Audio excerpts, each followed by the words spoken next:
സുരക്ഷിത ഡ്രൈവിംഗ് ലക്ഷ്യമിട്ട് കോഴിക്കോട് മോട്ടോർ വാഹന വകുപ്പിന്റെ നേതൃത്വത്തിൽ മാരത്തൺ സംഘടിപ്പിച്ചു. ചലച്ചിത്ര താരം ആസിഫ് അലി, അപർണ ബാലമുരളി ഉൾപ്പെടെ നിരവധി പേർ പരിപാടിയിൽ പങ്കാളികളായി. റോഡപകടങ്ങൾ കുറയ്ക്കുന്നതിനും അവബോധം സൃഷ്ടിക്കുന്നതിനുമാണ് മോട്ടോർ വാഹന വകുപ്പിന്റെ നേതൃത്വത്തിൽ റോഡ് സേഫ്റ്റി അവയർനെസ് മാരത്തൺ 2025 സംഘടിപ്പിച്ചത്.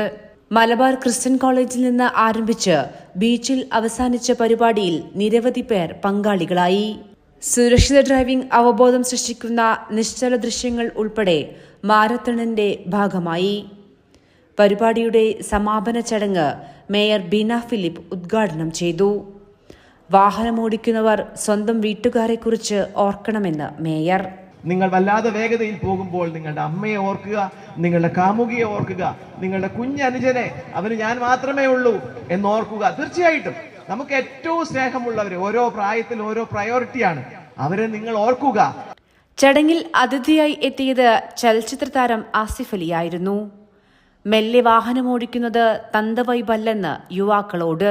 പയ്യെ പോകുന്നത് തന്തവൈബല്ല. പെട്ടെന്ന് സ്പീഡിൽ പോയിക്കൊണ്ടിരുന്ന ആൾ സ്പീഡ് കുറച്ച് പോകുമ്പോൾ അത് തന്തവൈബാകുന്നു.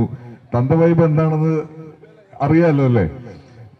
അപ്പൊ അങ്ങനെ അത് തന്തവൈബല്ല. നമ്മൾ റെസ്പോൺസിബിൾ ആവുന്നതാണ്, നമ്മൾ കാര്യങ്ങൾ തിരിച്ചറിയുന്നതാണ്, നമ്മൾ ഉത്തരവാദിത്തോടെ പെരുമാറുന്നതാണ്. അതൊരിക്കലും നമ്മുടെ ഉള്ളിലെ എനർജിയോ യൂത്ത്ഫുൾനെസ്സിനെയോ ഒന്നും ചോദ്യം ചെയ്യുന്ന ഒരു കാര്യമല്ല.